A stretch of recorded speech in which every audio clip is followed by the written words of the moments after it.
Hello YouTube, it's the Historical Gamer again, and I'm going to be looking at a brand new game just came out today. Happy Valentine's Day everyone. The new game is called Crusader Kings 2. It's a sequel of the first Crusader game, or Crusader Kings.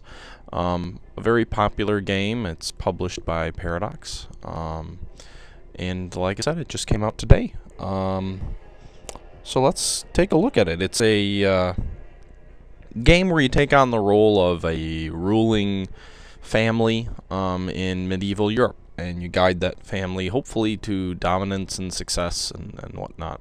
Reminds me a lot of the Victoria style games. At least the first one did. I didn't play it a whole lot, but from what I did, it did remind me of that. Now it's got multiplayer and single player. We're going to be doing single player. It's already got some downloadable content which came out when the game came out. But as you see here, it's got a very beautiful map. You can zoom in with the mouse click, zoom out. It's just a gorgeous map.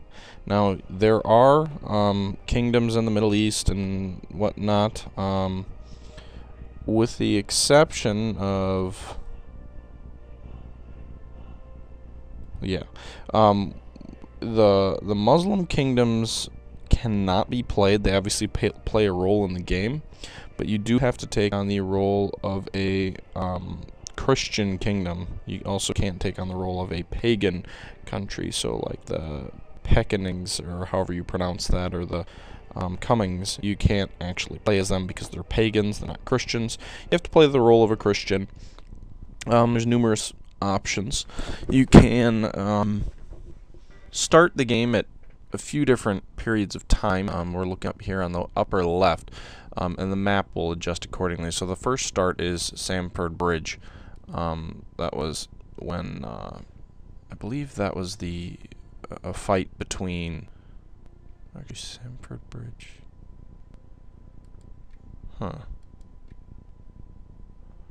I'm not quite sure what the difference is in here, except for there's 4 different dates that you can start from. One of them is in December of 1066, and one is in September of 1066, and the map changes you see there. Obviously, there's some political changes that occurred during that time period. 1066 is when William the Conqueror conquered England, and England as we know it was born. Now, there also are a few other start dates. So one of them is the Third Crusade, probably one of the most famous crusades, where Henry, the King of England, went to Jerusalem. And at this start date, there's actually a Kingdom of Jerusalem, which is by now under siege. There's a very sliver along the coast, which is still in Christian hands. And you can play the role as one of the kingdoms of Christianity there, or as obviously one of the countries that's going to try and reinforce them. And then the last start date available is the 100 Years' War, which was fought more between the Holy Roman Empire, France, and all the individual principalities around here that fought with each other. And it was probably one of the most intensive and bloody and gruesome wars of all time. So those are different start dates. We're going to go with the first start date here for Stamford Bridge.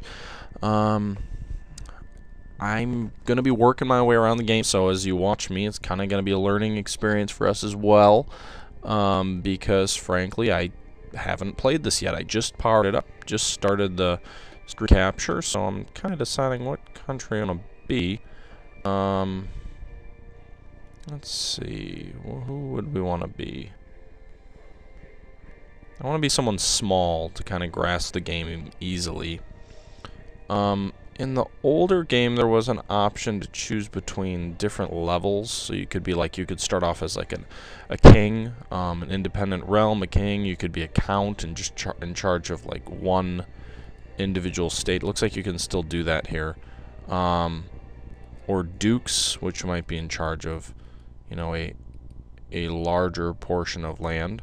Or kings, which would be in charge of an entire kingdom. The political atmosphere in this game is incredibly detailed. I won't even scratch the surface on this first video. This is just kind of a quick overview of this new game.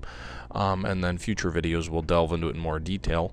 Religions here show the different religions available. So as I mentioned, there's pagan, there's Orthodox Christianity, there's Muslim, and and Catholic. It actually says it on the map here, so it gives you a nice overview. You see this map gives you a lot of information before you go in. There's also the cultures, so Russian, Common, Greek, although interestingly this is a very Greek culture here. It's the Byzantine Empire, although the Byzantine Empire was the direct successor state to the Roman Empire, so that's just something to keep in mind for those of you who are not familiar with it. It was Greek in nature. I mean, I wouldn't call it Roman, especially by the thousands, you know, by 1066 it certainly was not a Roman culture, but from a governmental standpoint it was the direct continuation of the Roman Empire. It was a government which was founded by the Roman Empire, and when the Roman Empire split into two empires, it was still part of the Roman Empire, and the western half fell and the eastern half stayed for almost another 1,000 years. But we're going to go ahead and we're going to look at a small kingdom. We'll take on the role of a king, but we're going to do a small kingdom. Denmark might be the best bet. It might be the smallest. There aren't any kings in here because this is the Roman Empire, or the Holy Roman Empire, I'm sorry. Well, actually, there's 4 small things. We're gonna go ahead, and this is gonna be an interesting little one. We're gonna go ahead and take on the role of Georgia, the small kingdom of Georgia. So it's only got one vassal, who's actually my nephew. It looks like it's a relatively hard difficulty. The game gives you different interesting options. It allows you to choose from interesting characters, so it'll recommend an interesting character who you could play, or it allows you to pick your own. As I said, on the left here there's the start dates. It gives you a little bit of a summary basically gives you a little summary on what's going on, so each different start date has a different little summary that tells you what's going on at this time period. Up here in the center it gives you the terrain and dependent realms. You can view the counts and select and be a count, view the kings and be a king, view the dukes and be a duke, religions, and cultures, as we already went over. So like I said, I'm gonna definitely choose to be a king. I'm going to be a king of Georgia. And this, like I said, you can zoom in, zoom out. This is a phenomenal map. Just absolutely gorgeous. Wonder, you can actually change the specific start date too, so you can start on any day or any year that you would like by fast forwarding up here too. I just noticed that. So you can pick the specific date anytime between 1066 and I believe it ends in 1453 after the fall of Constantinople. But the preset start dates are what I'm going to go with. And let's go ahead and play. Let's see what happens here. So it's initializing the game. Okay, so here's a nice little overview. It gives you a little overview of the game. Gives you a little bit of hints. So gives you a summary of kind of the things I was just talking about. Playing a feudal lord. You want to secure as much land and prestige as possible. And you're going to take on the role of a family. So you're going to be, the king in charge of your kingdom, but then when your son takes over, you'll take over the role of your son and things like that. It'll provide you hints throughout. I have not played this before, so we're going to go ahead and keep the hints coming. So I have to secure an heir. If you don't have an heir, if you don't have one who's going to succeed you and you die, game over. So that's not that's definitely something important. If you lose your last piece of land, or if you die out, the game will end. Unless you do that, the game will end. Otherwise, you get to play till 1452, which is the fall of Constantinople. And it also will give you a comparison of other dynasties from your kingdom. Basically, at the end of it, it's a fully 3D map. So let's go ahead and get out of here. So it's a real-time game that you can pause. There's the zoom. You can just roll your mouse to zoom in and out. Now, you can speed or slow. In the upper right-hand corner, there's a few options up here. So this first video is going to play more of a review or roll, or kind of a walk-through roll to get your feet wet. In the upper right-hand corner here, you're going to see a slower, faster option. That controls game speed, so you can accelerate or slow it down. Now, right now it's paused. So by pressing the plus or minus, you can speed or slow down the simulation. It's a real-time game. You can pause it by clicking on the date up here to the upper right, right next to where the plus and minus sign is. So by clicking on the date here, it will unpause it. But we're going to keep it paused for now. Then it gives you a score. The score is, as already mentioned, basically the importance is your prestige and your piety. So for your family, you want to be pious and faithful to your church, and your church, you want your church to regard you very well. And you also want to earn prestige, which is done by being well regarded by the church, by conquering many lands, a few different ways, but those are some of the more common ways. Realm size gives you the total number of holdings. So cities, it says I have 11. Not sure how exactly. The total number of holdings, castles, cities, and churches. Okay, so didn't want to do that yet. So here's my kingdom, Georgia. These 3 different lands. Obviously, there's going to be some pop-ups. I don't want to deal with those quite yet. There's the dynasties size. It consists of my personal land holdings. So basically, it's my personal land holdings. So if I have something that I personally as a king own, you have vassals, you have people who serve you. For example, the Byzantine Empire over here, their entire kingdom is not governed or personally owned by the Emperor of Byzantium. There are vassals and other dukes who serve and pledge their loyalty to the Emperor. And that's what the dynasties size means. So I have 9. I guess the value of my land is calculated at 9, and 2 of which is what I actually would possess myself. If I'm understanding that correctly. I am a little bit unsure on that. So I might have to look into the rules and address that in a later video. Then there's piety, which is the higher the better, as far as the church is concerned.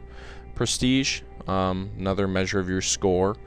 Basically, it's just a way to keep, separate piety and prestige to give you your total score. And then monthly balance. So 83 is my personal wealth, which obviously I can use for multiple different things. Now the shield on the map represents where I am located right now. That's where I am. It gives me a few different options. So I've got a message about call to arms. I've received a message. It'll pop up there. Let's click on it and see what it says. Most excellent king. Legendary. Okay, so occasionally you will get messages basically requesting that you take up arms, in this case against Sultan Alp I of Arslan of the Seljuk Turks. So I'm being asked to fight the Seljuk Turks. The Byzantine Emperor is the one who is requesting that I do that. Now, I'm not sure if my kingdom is a vassal of Byzantium or not. Historically, Georgia was very closely tied with Byzantium, and honestly, I haven't gotten the chance to view that yet. I might actually be a king who has loyalty tied to the Byzantine Emperor. But I'm going to right-click on this. It allows me to interact with the Byzantine Emperor. So by clicking on his photograph, I can get more information about him. Actually, I get a little hint that pops up here. Clicking on a portrait, take me to a character view, gives me more information. So close relations, this is basically his family is down here. You can see vassals over here. So we can scroll through the Byzantine Emperor and see his vassals. I wonder... Then there's allies. So not necessarily a vassal, but someone who is allied. So I am allied to him, and I'm actually the Emperor's...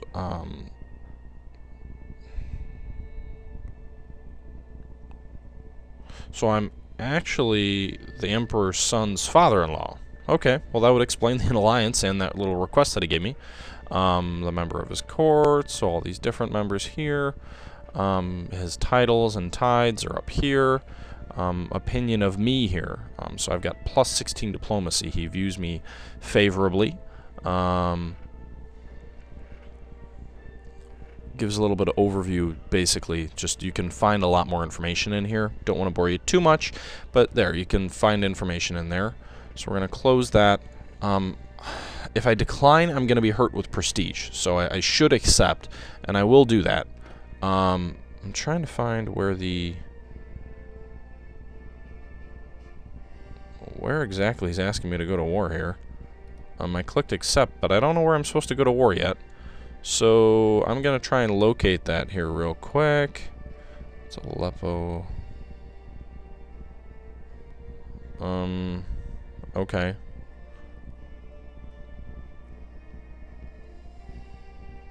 Oh, okay. So something pops up down here, which basically says I'm at war with him. And the Duchy of Armenia is what's being contested. So Armenia is down here.